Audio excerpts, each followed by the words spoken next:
Hello everybody, welcome to Faith and Books. I feel like I'm like looking up because I have the ring light on like an angle up, so I don't know. This might be a little too weird. I don't know. We'll see. Oh, I guess I could probably. Oh, no. Oh, no, that's break it. Oh, no. Maybe I should just leave it alone. It's thundering. That scared me. Oh my gosh. That scared me. Light required. Okay. We're just gonna try this. I have my ring light and then I have just my thing. Hello everybody. What? Oh, I was like, why is my camera so dark over here? It's that room. It's because there's no light in that room. Why? I feel like I'm still dark. I better stop it with this thing. I won't break it. Oh, but I actually like that better. See, it worked. You can tell I was looking at myself and not you. I'm so sorry. But welcome to Faith and Books. This is going to be like a little chatty video. I don't really have anything planned. I honestly was thinking, I've been thinking lately, and I don't know if it's the Lord putting it on my heart or what, but I had an idea of like, it's Mother's Day, so why not talk about my journey to becoming a mother? So that's what I'm going to talk about, because hopefully it'll, help at least one person not feel so alone, because it is hard when you're going through infertility. It is so hard. And especially Mother's Day is hard. Like, I had people in my life who tried to make it special and did like Aunt's Day and stuff, but it's still that, you're not, it's just, I don't know. It's just hard. And I mean, I get people's heart in that. I get that their heart is pure and that they're trying to be super, super sweet. And it is super sweet, but it's just, I don't know. It's just hard. It's something that you can't really explain unless you go through it. And a little better, 10%. Let's hope I can talk fast. But my journey started. Sorry, I'm not used to doing serious stuff. I'm more of like lighthearted and let's do fun things. But like I said, I really felt like this was a good video to get done. And yeah. So me and my husband started trying to have kids, I think a year after we got married. And we honestly didn't think we would have any problems. My sisters both had kids and we didn't think it would be an issue at all. And then, sorry, I haven't thought anything out. Like, I just thought, let's do this, let's go. So I have nothing in my brain. So hopefully the Lord will give me the words. But so we tried for like 6 months or maybe a year. I don't remember. 6 months to a year. And so I went to the doctor, and I had actually lost a bunch of weight at that point. After we got married, I lost 80 pounds. It's depressing. I went to the doctor and they were like, I don't know why, because I didn't they said that, it could mess you up, like losing, if you're not at a certain weight, like you don't ovulate correctly and stuff. And plus I wasn't losing weight the healthiest. I was not eating a lot and I was working out a lot. So like I was losing my hair. My face looked sunken in. Like you could just tell I wasn't doing it correctly, which is why I gained it all back. But I digress. That's a whole other video. They put me on Clomid, so we did 6 cycles of Clomid and nothing. We got nothing. So we decided to stop Clomid. I think they only like you to do 6 cycles at a time. like 6 cycles, then wait, and 6 cycles, or I don't know how exactly that goes now, but we ended up just doing 6 cycles, and we didn't get pregnant. And so we were like, okay, let's just enjoy being us. You know, everybody was always like, you know, everybody's always like, just relax, it'll happen when you least expect it, or as soon as you stop trying, you know, it'll happen. And so we didn't really, I tracked stuff, and but we never really, we were just kind of having fun. And we were going out and drinking every single weekend, and sometimes during the week, like so much, like staying out till 4 or 5 o'clock in the morning, rolling in. That was our life for a long time. And so about 2 years after we first started trying, I got pregnant. And I got pregnant in June. Now we were so excited. Like, I hurry up and called my sisters and went over there, and my husband thankfully was home that day. So we went over there, and we were so excited, and we told my parents, and we were so excited, and but we didn't want to tell anybody until that 12-week mark. And so a couple days went by, and I remember telling my sister, I'm like, I used to think, like, if you lost a baby early in pregnancy, I was like, it's still sad, but at least it's early. Like, you know, at least it's early. You can't really get that attached. Let me just say that is a myth, because you can. I remember telling my sister was that I couldn't imagine losing the baby, because I was only pregnant for a couple of days. Like, I only knew about it for a couple of days. And then my 10th day, I miscarried. And, you know, some of the things they don't tell you about that is that you have to go get blood work. And then you have to go get more blood work until your levels are 0. So you have to go in there and sit with a whole bunch of pregnant people in the gynecology office and just sit there and wait for them to tell you if you're down to 0. Because, you know, your numbers don't drop. They only go up. They should have a better way of doing that, I think. But anywho, so we were getting ready to go on vacation. So I didn't get my numbers quite down to 0, but I got them down low. And so I was going to do another one when we got back. And it was so hard. Like, I remember thinking,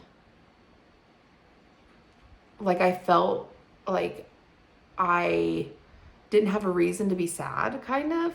Like, oh, you only knew about it, like, at least it was really early in the pregnancy, or, you know, you can't really get that attached, or, you know, kind of like I don't know. I just didn't really feel like I could really grieve it. The miscarriage, really grieve, you know, the baby that we lost. And so I tried to kind of, I don't like to be vulnerable anyways. And so I kind of just, I would shed a couple tears and stuff, but I didn't want to really let it go. And I remember getting drunk a little while after and just like bawling to my sister, and like, you know, that like intense crying where you just, but I remember being like, I feel like everybody thinks that I should just, you know, get over it. And which I don't know why I thought that. Nobody acted like that. But I think people just don't know how to deal with you. Like, I don't think they know if you want to talk about it or if you don't want to talk about it, if you do kind of just want to, you know, move on or what. But it was hard. It was hard. I still, to this day, we still think about that child, and, you know I would have had the baby in February, so, but it's just every, like, June I think about that, and then every February, and like how old the baby would be by now. I don't think that's something that'll ever go away. But when we got back from vacation, I went and my numbers had went up, and we were like, what the heck? So I went up there, and I don't know, like some stuff, I don't quite know, but I ended up having to have a D&C. So I went through that, and then, which is painful. Like, not just emotionally, like physically, that's physically painful. And it's something you have to carry around for the rest of your life. Like on every medical thing, I have to say I had a D&C. So it's just something that's always going to be there. But, so that was really, really hard. You know, I remember praying so much. I was still like half in the world and half out of the, like I was still lukewarm in my faith. But I remember just like praying so hard, and really, I think I really did trust in the Lord at that point. Like I was just like, there's a reason this happened. Like, I don't know what it is. I may never know in the sight of heaven, but there was a reason. So I went through that. I found out in April that I was pregnant again. And so this had been 3 years of all the stuff. And so in April, I found out that I was pregnant, and I was so scared. Like, having a miscarriage, especially with your first baby, just takes away your,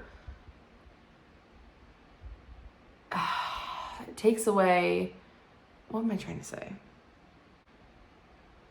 No. I do want to say takes away your innocence, but I don't think that's the right word.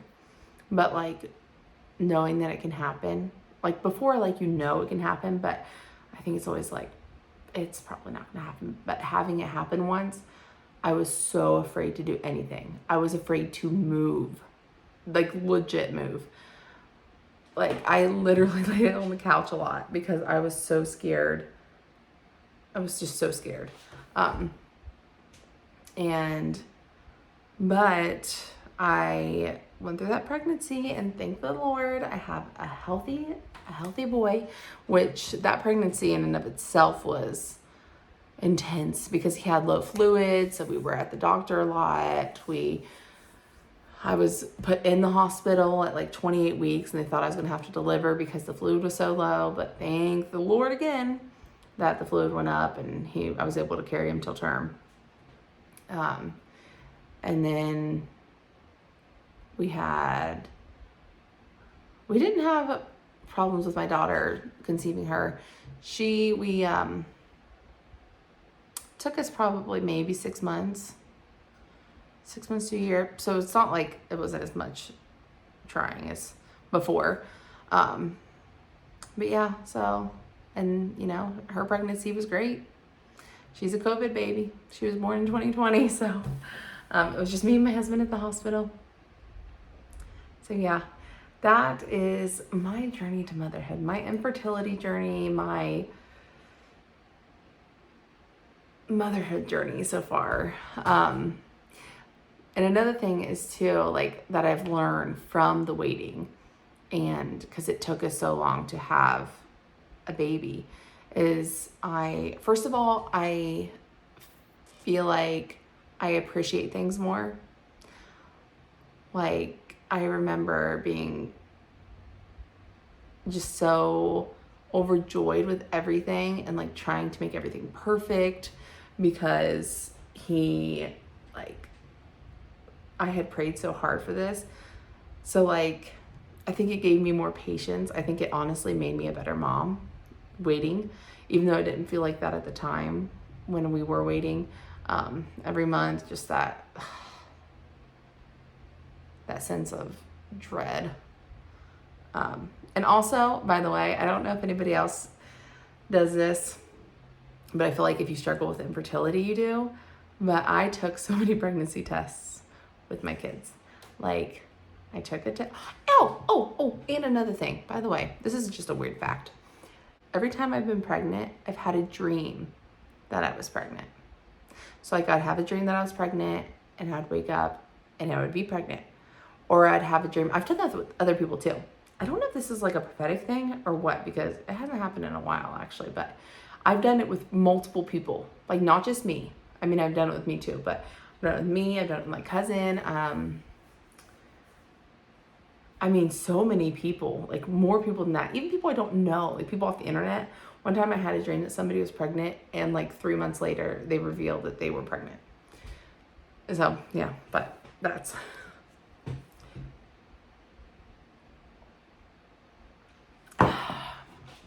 so yeah, I'm just sharing that in case, you know, if it helps one person to feel if it helps one person feel less alone on Mother's Day, then it's worth it. I don't care if this only gets like 3 views, if it helps somebody. So this is, you know, not my normal content, but whatever. So yeah, I just wanted to say that if you were in the waiting, that, you know, it felt like a long time to me, the 3 years, but I know that to some people have waited like 10, 15 years. And so, yeah, I always try to be sensitive of that on Mother's Day. Like, especially, you just don't know someone's situation. And it's so hard. And I used to also be like, before I had trouble getting pregnant, I would always be like, whenever I'd see like a couple or something, like if they just get married or something, I'm like, when are you having a baby? Like, when's the baby coming? And now I'm like, I don't do that anymore, because I'm like, you never know. You never know if somebody's going through infertility and having a hard time conceiving. And then you're sitting there, like, because people would do that to us too.